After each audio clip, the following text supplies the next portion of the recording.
Ako'y nawawala na nga ng gana umorder online. Ay ka-order ko lang nung minsan na mga loaf pans. Kasi bala kong gumawa talaga nung single serving na cube na croissant. Uso yun 'di ba ngayon, tapos may palamang cream, mga ganun. So ako'y nagtansya lang. So in-order ko is 4x4. Yung una kong in-order is 6x6. Kaya sabi ko malaki ito masyado, hindi to kayang ubusin ng isang tao. Kaya ako'y nagtry naman nung 4x4. Tapos, ayun, para lang matesting ko siya kasi bago, masarap pang gamitin. Charot. Yon, gumawa na muna ako ng loaf bread.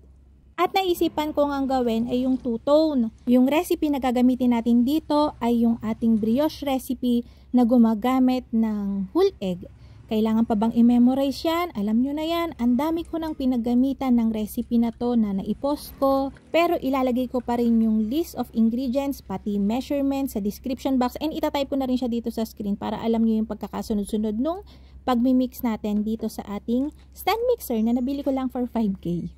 Para nga maging sobrang lambot nito, nag-add ako dito ng bread softener ng Unisoft. 1/4 teaspoon lang yung nilagay ko, konting-konti lang, pero tatagal na yung maliit na yon na measurement na yon for 4 to 5 days na lambot ng tinapay natin.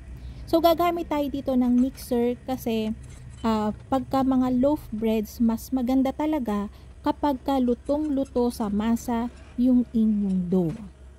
Mas lighter, mas maganda yung crumbs niya sa loob, mas malambot, at syempre, mas malaki yung inaalsa niya kapag ka na-mix ng mixer.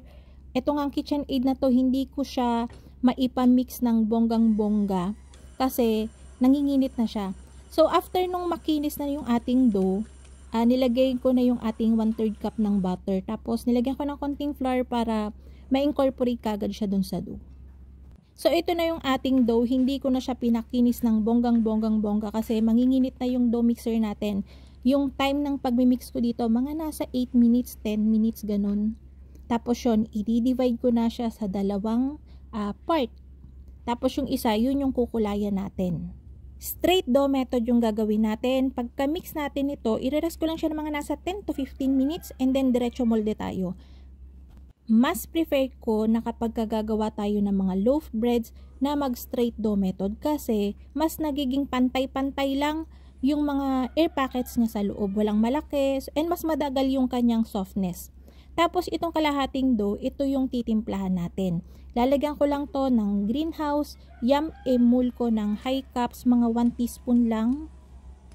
Kasi ang kulay-kulay nito, ang kagandahan dito, kapag binake mo na siya, ganun pa rin ka-vibrant yung kulay niya. Hindi pumupusyaw yung kulay. And syempre, may flavor na din. Hindi lang kulay.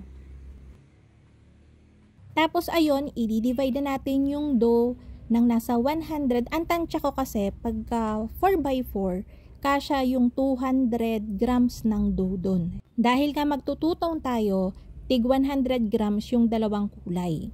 Sa mga walang stand mixer, kaya naman tong masahin sa kamay, pwede nyo naman tong magawa.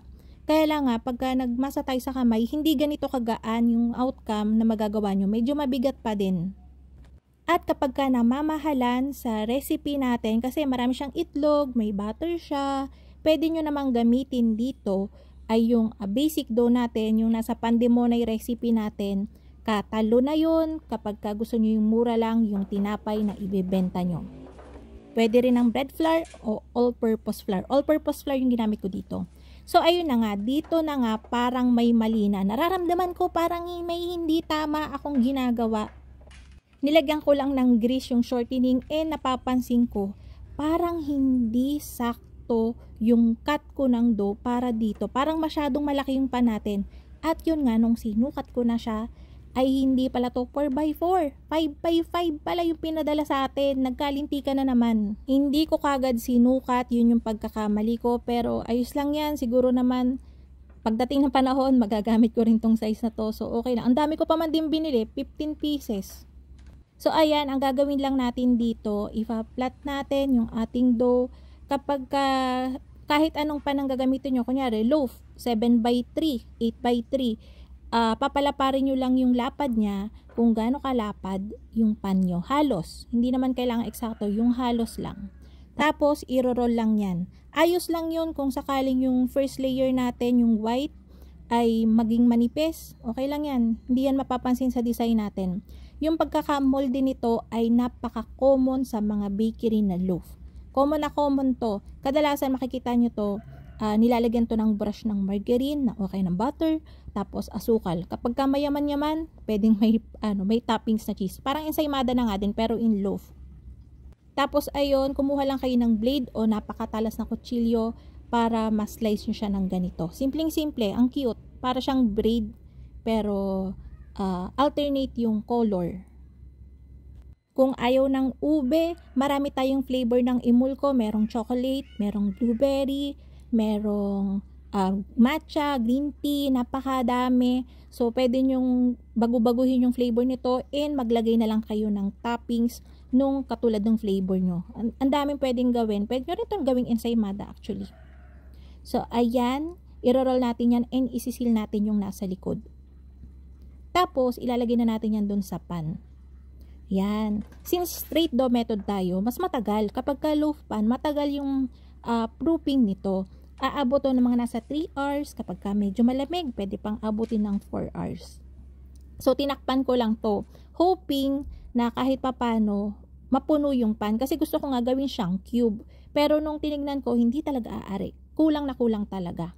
So, ayun, nilagyan ko na lang siya ng brush ng egg wash and then binake ko siya sa 180 degrees Celsius for 25 to 26 minutes, 28, ganun. Depende sa oven yun. So, bantayan nyo rin, kapag ka nag-brown ng ibabaw niya, ayos na yun. Tapos, nakikita nyo, tinataktak ko siya kasi since loaf to, kapag kaahon nyo siya sa oven, makukulong yung steam niyan magre-release na kagad yan ng steam. So, para hindi mabasa yung gilid natin and yung bottom, taktak nyo siya para gumalaw na yung yung bread sa loob and ma-release natin siya ng malinis. So ayan, makikita nyo naman na napakaganda nung crumbs o loob ng breads natin. Pantay-pantay yung mga air pockets. Tapos parang angga-anggaan niya and magaan talaga siya and malambot. Dahil nga ito sa Unisoft natin and yung ating yeast na ginamit is Fermifan, kaya maganda yung alsa niya. May oven spring pa siya. Nakita nyo, lumaki siya ng maayos sa loob ng oven. Yun, may oven spring kasi yun. Lagyan nyo lang to ng butter and asukal sa ibabaw and katolo na yan. So, ayun na nga mga kalutong tinapay. Sana nagustuhan niyo ating video for today. Kita-kita tayong muli. Ito pong mga lutong tinapay. Bye-bye!